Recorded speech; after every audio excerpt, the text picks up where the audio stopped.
ஒரு 24 மணி நேரத்துக்குள்ள ஒட்டுமொத்த ஒரு சென்னையில் இருக்கிற ஒட்டுமொத்த நிர்வாகிகளும் வர முடியும்னா உலகத்திலேயே நம்ம கட்சி மட்டும்தாங்க. 10 நாள் வேலை செஞ்சு, மற்ற கட்சியெல்லாம் 10 நாள் வேலை செஞ்சு 10 நாளா பிடிச்சி ஒரு இடத்த பிடிச்சி எல்லா கட்சிக்கும் சொல்லி வண்டியை பிடிச்சி ஏற்றிட்டு வந்து உட்கார வச்சா கூட 30% தேராது. ஒரே ஒரு ஃபோன் கால், ஒரே ஒரு மெசேஜ், ஒன்னே ஒன்று தளபதி ஒருத்தருக்காக மட்டும்தான். இந்த வைப்ரேஷன் வேற எந்த கட்சியிலையும் கிடையாது. ஏன்னா முதல்ல இருந்து பார்த்துட்டு இருக்கோம்ல, இப்படி ஒரு வைப்ரேஷன், இப்படி ஒரு மக்களுக்கு முழு மனதாக 100% நம்பிக்கை தளபதி அவர்களுக்கு தவிர்த்து வேற யாருக்கும் இந்தியாவில் கிடையாது.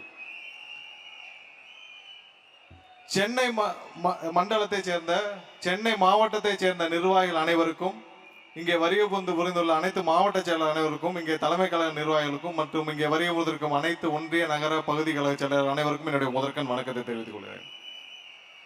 சென்னை தான் எப்பயும் திமுக சொல்லுவாங்க அவங்களுக்கு ஒரு கோட்டைன்னு. ஏன்னா அவங்க வேற யாரையும் இந்த பகுதியில் வளர விடாமல் பார்த்து கொண்டார்கள். சென்னை பகுதியில் வேற எந்த கட்சி என்னன்னா அவர்கள்ட்ட ஒரு அன்கோல போயிடுவாங்க. சென்னையில் இருக்கிற மற்ற கட்சியினர் எல்லாரையும் விலைக்கு வாங்கி விடுவார்கள். நம்ம கட்சியினரை தவிர அவங்க நம்ம கட்சி என்று அண்டர் எஸ்டிமேட் பண்ணிட்டாங்க.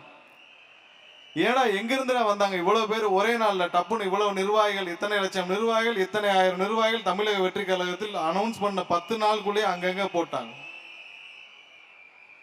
இருக்கிறதுலே என்னன்னா சென்னை மக்கள் தான் பாவப்பட்ட மக்கள் இந்த திமுக இருக்கல. ஏன்னா சென்னைக்கு இவர்கள் எதுவுமே செய்ய மாட்டாங்க. வந்தா பூங்காவை ஆரம்பிச்சு கொடுப்பாங்க. எங்க பார்த்தாலும் 500 கோடி 1000 கோடிக்கு பூங்கா. ஏன்னா அடுத்த மலையில் அடிச்சுட்டு போயிடும். அப்பதான் கணக்கு எவனும் காட்ட முடியாது. அடுத்த மலையில் அடிச்சுட்டு போயிடும். சென்னை முழுசும் பாத்தீங்கன்னா மாநகராட்சிக்கு போடுற முக்கால்வாசியான திட்டங்கள் இது மாதிரியான டெம்பரரி திட்டங்கள் தான். சரி, வேலை வாய்ப்பு உருவாக்கி கொடுத்துருக்காங்களா? இல்ல. இருக்கிற வேலை வாய்ப்புகளையும் சென்னை மண்டலத்துக்கு உட்பட்ட அனைத்து மக்களுடைய வேலை வாய்ப்பு, எப்படி துப்புரவு தொழிலாளர்கள், இப்ப சகோதரி சொல்லிட்டு இருந்தாங்க, அங்க இருக்கிற என்னது வியாசார்பாடி, வெள்ளிவாக்கம், பேசன் பிரிட்ஜ், இந்த பகுதியில் இருக்கிற ஆயிரக்கணக்கான மக்கள், ஆயிரக்கணக்கான பெண்களுடைய வாழ்வாதாரம் வந்த தூய்மை பணியாளர் கூட வீட்டுக்கு அனுப்பிச்சிட்டாங்க. எந்தவித வேலை வாய்ப்பும் உருவாக்காமல் இங்க இருக்கிற குடிசை மாற்று வாரியம் என்று சொல்லி கிட்டத்தட்ட ஆயிரக்கணக்கானோரை சென்னையை விட்டு வெளியேற்றிட்டே தான் இருக்காங்க. ஒன்னே ஒண்ணு மட்டும் சொல்லிக்கிறேன், சென்னை திமுக கோட்டையிலிருந்து மாறி தளபதி கோட்டையாகி கிட்டத்தட்ட 3 வருடம் ஆகிவிட்டது.